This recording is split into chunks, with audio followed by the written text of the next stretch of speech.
IPhone चक के थोड़ा shot ला ला नहीं।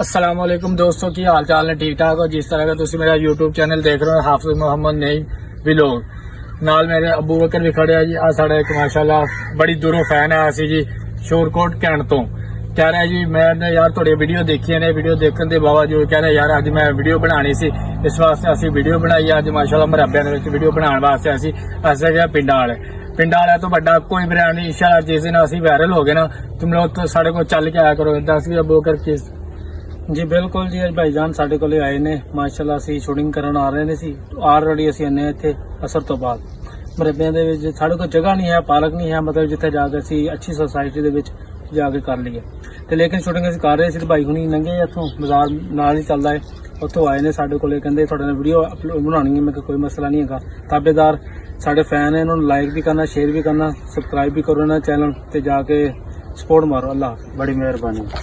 चैनल का दस दे, चैनल असलम लुधियानी है शोरकोट, ठीक है, जरूर सपोर्ट मारनी है।